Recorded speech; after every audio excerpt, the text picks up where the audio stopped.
नमस्कार, बहुत स्वागत है इस बुलेटिन में आपका। मैं हूं आपके साथ शीनम शर्मा और सबसे पहली खबर स्पीकर के चुनाव को लेकर 18वीं लोकसभा के स्पीकर का आज चुनाव होगा। लोकसभा अध्यक्ष पद के लिए ये चुनाव कराया जाएगा।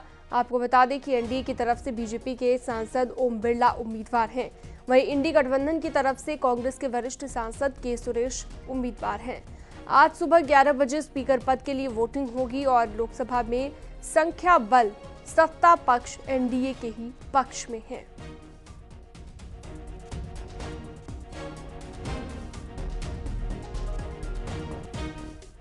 तो ओम बिरला और के सुरेश के बीच का ये मुकाबला रखेगा, जहां पर फ्लोर टेस्ट कराया जाएगा। आज लोकसभा के स्पीकर का आज चुनाव होगा। कौन लोकसभा का स्पीकर होगा? हालांकि सीनियरिटी के हिसाब से ओम बिरला को उम्मीदवार बनाया गया है एनडीए गठबंधन की तरफ से, और इंडी गठबंधन जिनकी तरफ से के सुरेश को अपना कैंडिडेट घोषित किया गया है। अब ऐसे में दोनों में से स्पीकर को लेकर फ्लोर टेस्ट कराया जाएगा और लोकसभा के स्पीकर का आज चुनाव होगा।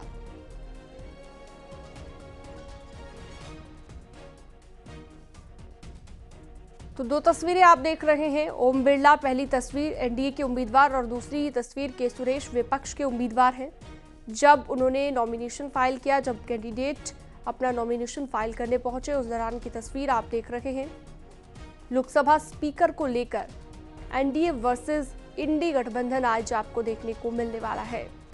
तो आज फ्लोर टेस्ट होगा और ऐसा इतिहास में पहली बार हो रहा है कि जब लोकसभा स्पीकर के लिए चुनाव हो रहा हो, लोकसभा स्पीकर के लिए फ्लोर टेस्ट करवाया जा रहा हो। आमतौर पर सहमति के साथ ही, जब आपसी सहमति बनती है, उसके साथ ही लोकसभा स्पीकर का चुनाव कर लिया जाता था। लेकिन ये पहली बार हो रहा है कि यहाँ पर मांग ये उठाई गई कि अगर ओम बिरला को स्पीकर बनाया जाता है तो विपक्ष को डिप्टी स्पीकर दिया जाए। ये मांग विपक्ष ने उठाई, लेकिन जब इस पर सत्ता पक्ष की ओर से कोई जवाब नहीं मिला तो उसके बाद अपने अपने कैंडिडेट दोनों की तरफ से घोषित कर दिए गए। अब देखना आज ये होगा कि फ्लोर टेस्ट में कौन लोकसभा स्पीकर बनता है।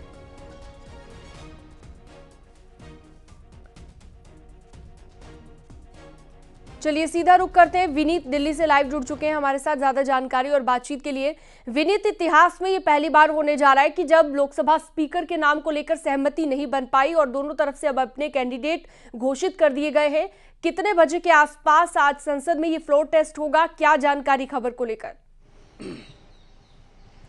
आज ये सीनम निश्चित तौर पर मैं आपको बताना चाहूंगा कि 11 बजे जो है वो सदन की कार्रवाई शुरू होगी और 11 बजे ही प्रस्ताव रखे जाएंगे। सबसे पहले जो है प्रधानमंत्री प्रस्ताव रखेंगे ओम बिरला के समर्थन में। इसके साथ ही साथ जो अन्य सांसद हैं वो भी प्रस्ताव रखेंगे। विपक्षी पार्टी भी जो है वो अपने जो उम्मीदवार है उनके समर्थन में प्रस्ताव रखेंगे। लेकिन एक बड़ी बात यहाँ पर मैं आपको बताना चाहूंगा कि 11 बजे ही वोटिंग शुरू हो जाएगी और वोटिंग प्रक्रिया जब खत्म हो जाएगी उसके बाद जो है वोटों की गिनती होगी और उसके बाद ही जो है वो तय हो जाएगा कि आखिरकार कौन होगा 18वीं लोकसभा में लोकसभा अध्यक्ष। लेकिन जिस तरह से अगर हम आंकड़ों की बात करें तो आंकड़े जो है वो एनडीए के समर्थन में है। 292 का आंकड़ा जो है वो एनडीए के समर्थन में है। इसके साथ ही साथ मैं आपको बताना चाहूंगा कि बीजेपी की ओर से या एनडीए की ओर से लगातार यह कोशिश की जा रही है कि अन्य जो दल हैं, जो न तो विपक्षी गठबंधन के हिस्सा थे न ही एनडीए के हिस्सा थे, उनसे बात की जाए। इसमें वाईएसआर कांग्रेस का नाम काफी प्रमुखता से है और अब जो जानकारी मिल रही है उसके अनुसार वाईएसआर कांग्रेस जो है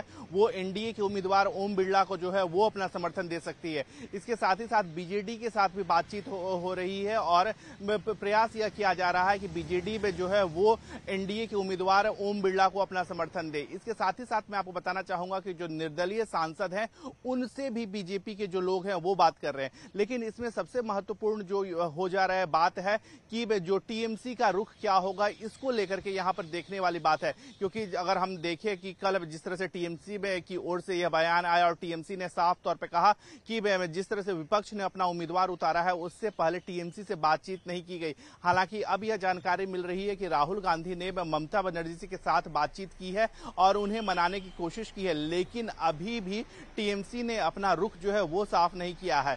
एक बात तय है कि अगर टीएमसी या तो ओम बिरला के समर्थन में अपना वोट करेगी, या फिर विपक्ष का जो उम्मीदवार है के सुरेश उनके समर्थन में अपना वोट करेगी, या फिर टीएमसी के पास एक विकल्प यह भी हो सकता है कि वो पूरे प्रक्रिया से एब्सटेन कर ले, वो अनुपस्थित रह सकती है।